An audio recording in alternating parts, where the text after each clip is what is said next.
ఇసుక దోపిడీ 2,566 కోట్లు. జగన్ హయాంలో భారీ కుంభకోణం.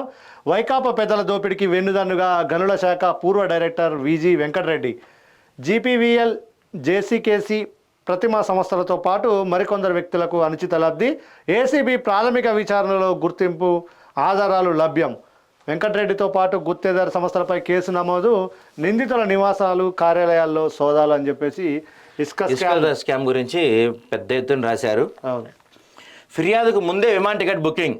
జత్వానీ కేసులో పోలీసుల కుట్ర. నాటి నిఘా చీఫ్ పిఎస్ఆర్ ఆదేశాలు. ఐపీఎస్లుగా కాంతి రాణా, విశాల్ గున్ని అమలు. డీజీపీ నుంచి ప్రభుత్వానికి నివేదిక. జగన్ భక్త ఐపీఎస్లపై చర్యలు. తొందరలోనే ఈ జత్వానీ కేసుపై కుట్ర ఛేదించే అంశం పరిస్థితి కనపడుతుంది. నిజంగా ఇది ఒక పెద్ద ఇష్యూగా ట్రీట్ చేస్తున్నారు. అంటే గతంలో ఎవరైతే కాంతి రాణా, విశాల్ గున్ని వీళ్ళు ఐపీఎస్లుగా జగన్కి మరీ బాగా ఫేవర్ చేశారు అనుకున్న వాళ్ళపై ఓ రకంగా వాళ్ళని తెడ్డగా తోడుతున్నారని చెప్పొచ్చు. ముఖ్యంగా అందులో వాళ్ళకి జత్వానీ కేసు బాగా దొరికింది. మరి చూడాలి దీనిపై ఎవరెవరు వస్తారో చూడాలి. బాధితుల్ని ఆదుకుందాం.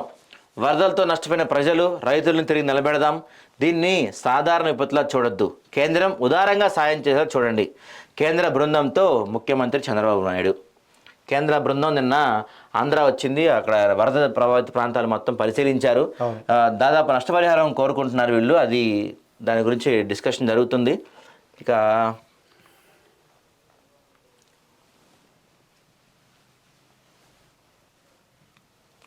ఆంధ్రజ్యోతి చూద్దాం మనం. ఆంధ్రజ్యోతిలో ప్రధానంగా రాలిపోయిన అడుగుతారని మన సీతారాం యేచూరి గారి గురించే ప్రధానంగా రాశారు. ఇక మరో వార్త, ఇది పెను విపత్తు, దీన్ని సాధారణ విపత్తులా చూడొద్దు. గతంలో వచ్చిన వరద లాంటిది కాదు ఇది. ఊహించిన దెబ్బతో భారీగా నష్టపోయాం. కేంద్రం ఉదారంగా వ్యవహరించాలి. బాధితులను తిరిగి నిలబెట్టేలా సాయం. రాష్ట్రంలో అపారంగా పంట, ఆస్తి నష్టం. 2 రోజుల్లో 50 సెంటీమీటర్ల వర్షపాతం. బ్యారేజీలు 11.43 లక్షల క్యూసెక్కుల వరద. 14 లక్షల క్యూసెక్కులు వస్తే పరిస్థితి ఏంటి? వరద నుంచి రాష్ట్రానికి శాశ్వత విముక్తి. కేంద్ర బృందానికి సీఎం చంద్రబాబు వినతి. ఇక గనుల వెంకటరెడ్డిపై ఏసీబీ కేసు. ఇసుక అక్రమాలు 2,500 కోట్ల పైనే. కుట్రదారు, సూత్రధారి ఆయనే. కుట్ర, అవినీతి, దోపిడీలో A1గా నమోదు.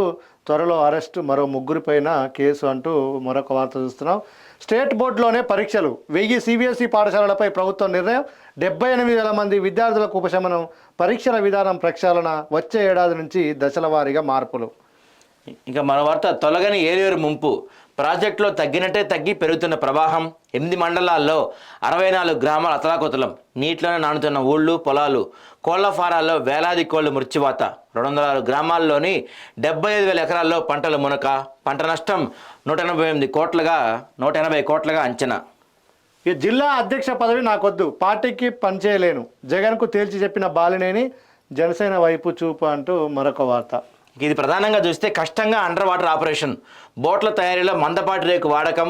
గురువారం పైభాగం మాత్రమే కట్ చేసిన సిబ్బంది. నీళ్ళల్లో బోట్ కట్టింగ్ ఎక్కువ సమయం. బోట్ను 2 ముక్కలు చేసి రోపులతో కట్టి వేరు చేయాలని యోచన. కాకినాడ నుంచి మరో బృందం రాక. ఈ ప్రకాశం బ్యారేజ్లో అడ్డపడిన బోట్లు తొలగించడం మాత్రం చాలా కష్టంగా మారిపోయింది. దాదాపు 10 రోజుల నుంచి దీనికి అన్ని రకాల ప్రయత్నాలు చేస్తూనే ఉన్నారు. సరే, అవి ఎవరి బోట్లు అనేది పక్కన పెడితే ఆ బోట్లు ఎలా అక్కడి నుంచి తొలగించాలనేది మాత్రం చాలా కష్టంగా మారింది. ఎన్ని రకాల ప్రయత్నాలు చేసినా ఇంకా ఆ ప్రాసెస్ కష్టంగానే మారుతుంది. మరి ఆ బోట్లు అక్కడి నుంచి ఎప్పుడు తీస్తారో చూడాలి. ఇక పారిశ్రామిక పార్కుల్లో రైతులకు భాగస్వామ్యం. ఎంఎస్ఎంఈలు 100 కోట్లతో క్రెడిట్ గ్యారంటీ. యూనిట్ల స్థాపనకు డ్వాక్రా మహిళలకు ప్రోత్సాహం. ఉద్యాన, ఆక్వా రైతుల లబ్ధికి సర్కారు కసరత్తు. ఎంఎస్ఎంఈ, ఫుడ్ ప్రాసెసింగ్ శాఖలపై సీఎం సమీక్ష. సరికొత్త పారిశ్రామిక పాలసీ రూపొందించాలి చంద్రబాబు. గత ప్రభుత్వం పరిశ్రమలకు పెండింగ్ పెట్టిన ఇన్సెంటివ్ బకాయిలు చెల్లించేందుకు కసరత్తు చేయాలని ఆదేశం. అమరావతిలో 150 కోట్లతో టెక్నాలజీ సెంటర్. యువతకు పారిశ్రామిక వృత్తి నైపుణ్య శిక్షణ. మంత్రి కొండపల్లి అంటూ మరొక వార్త. మనం తెలుగు ప్రభ ఆంధ్ర ఎడిషన్ చూద్దాం.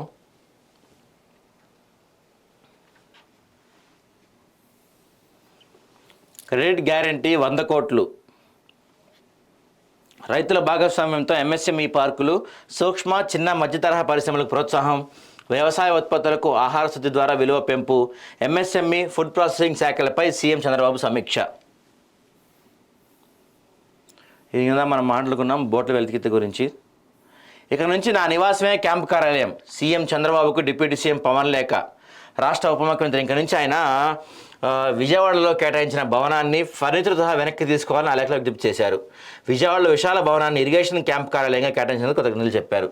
క్యాంప్ ఆఫీస్ కూడా నాకేం వద్దు, నా ఇంటి నుంచే నేను క్యాంప్ ఆఫీస్గా చేస్తాను, దానికోసం కేటాయించిన ఫర్నిచర్ కానీ ఆఫీస్ కానీ వేరే శాఖ కేటాయించిన నాకు ప్రత్యేకంగా ఒక ఆఫీస్ ఏం అవసరం లేదు, నా ఇంటి నుంచే చేసుకుంటా అని చెప్పి ఏం చెప్తున్నారు. నిజంగా అట్లా అందరు మంత్రులు ముఖ్యమంత్రులు కూడా వాళ్ళ ఇంటినే క్యాంప్ కార్యాలయంగా మార్చుకుంటే ప్రభుత్వానికి కొన్ని కోట్లు మిగులుతాయి. నిజంగా మంచి ఇనిషియేషన్ ఇది. పంట నష్టపరిహారం 25,000 ఇవ్వాలి. రాష్ట్ర కాంగ్రెస్ పార్టీ అధ్యక్షురాలు వైఎస్ షర్మిల. తెలుసా రైనీ సీజన్ ఎందుకంటారో? రైన్స్ వచ్చే సీజన్ అని చెప్పి మొన్న కూడా షర్మిలక్క ఓ జోక్ వేసింది. ఇక సాక్షిలో చూస్తే మనం కాలేజీలపై కత్తి, కొత్త మెడికల్ కాలేజీలు లేకుండానే రద్దు చేయాలని ప్రభుత్వమే లేఖలు రాయటం ఏంటి? చంద్రబాబు తప్పుడు నిర్ణయాలతో మా పిల్లల భవిష్యత్తు అగమ్య గోచరం. సెల్ఫ్ ఫైనాన్స్ విధానం రద్దు చేస్తామన్న టీడీపీ హామీ ఏమైంది? రాష్ట్ర ప్రభుత్వం నిర్వాహకంతో ఈ ఏడాది 780 ఎంబీబీ సీట్లు పోయాయి. తెల్లకోట అసలు నీరుగారడంతో మండిపడుతున్న విద్యార్థులు, తల్లిదండ్రులు. వ్యయ ప్రయాసాలు కోర్చి ఏడాదంతా శిక్షణతో సన్నద్ధమైన వారిపై పిడుగు. ఎంబీబీఎస్ సీట్లను ఎన్ఎంసీ ఇచ్చినా ప్రభుత్వం నిరాకరించడం విస్మయం. ఏమిటి దారుణం? తమ జీవితాలతో ఎందుకు చెలగడమని ఆవేదన అంట. ప్రభుత్వ మెడికల్ కళాశాలలు ఏర్పాటై కొత్తగా సీట్లు వస్తే నాలాంటి ఎంతోమంది విద్యార్థులకు మేలు కలుగుతుంది. కొత్త వైద్య కళాశాలను నెలకొల్పి సీట్లు పెంచాల్సిన ప్రభుత్వమే వాటిని రద్దు చేయాలని లేఖ రాయటం సబబు కాదు. ఈ ఏడాది సీట్లు పెరుగుతాయని ఎంతోమంది ఆశ పెట్టుకున్నాం, మా ఆశలను ప్రభుత్వం నీరుగార్చిందని చెప్పి ఒక స్టూడెంట్ బాధపడుతుంది. ఇక్కడ ఈ వార్త చూస్తే రాజీనామాకు సిద్ధం. బెంగాల్ ప్రజల కోసం సీఎం పదవికి రాజీనామా చేయడానికి సిద్ధం. వైద్యురాలికి న్యాయం జరగాలని నేను కూడా కోరుకుంటున్నా. ప్రజలకు ఇబ్బంది లేకుండా జూనియర్ డాక్టర్లు తిరిగి విధులకు హాజరు కావాలని విజ్ఞప్తి చేస్తున్నా అని పశ్చిమ బెంగాల్ సీఎం మమతా బెనర్జీ అన్నారు. కాగా ప్రత్యక్ష ప్రసారానికి జూనియర్ డాక్టర్లు పట్టుబడడంతో చర్చలపై ప్రతిష్టంభన కొనసాగుతుందంటూ ఈమె కీలక నిర్ణయం తీసుకుంది. వాస్తవంగా రాజీనామాకు సిద్ధం అందుకని చేయదులేండి. ఈ భోజనం తినేది ఎలా? అనకాపల్లి జిల్లా బంగారంపాలెం పాఠశాలలో మాడిపోయిన మధ్యాహ్న భోజనం తినలేక పారేసిన విద్యార్థులు, ఆ పైన ఆందోళనలు. బడుగు జీవితాలు 10 ఏళ్ళు వెనక్కి, మరో 10 ఏళ్ళైనా ఇంట్లో సామాగ్రి సమకూర్చుకోవడం కష్టమే. వరద తగ్గినా ఇప్పటికీ తేరుకోని కష్టజీవులు, తిండి తిప్పలు లేక ఇక్కట్లు, నేటికి ముంపులోనే పలు కాలనీలు, రహదారులపై గుట్టలుగా వ్యర్థాలు. 10 రోజులుగా ఎండకు ఎండి వానకు తడిసిన ఉద్రాలి మృతి. నేడు మరో అల్పపీడనం ఆంధ్రప్రదేశ్పై ప్రభావం ఉండదు అంటున్న నిపుణులు. రాష్ట్రంలో పెరిగిన ఉష్ణోగ్రతలు మరో వారం రోజులు ఇదే పరిస్థితి అట. సో తెలంగాణ, ఆంధ్ర పత్రికలన్నీ కూడా దాదాపుగా మనకి ఈ వరద నష్టం గురించే ఇంకా డిస్కషన్ జరుగుతుంది.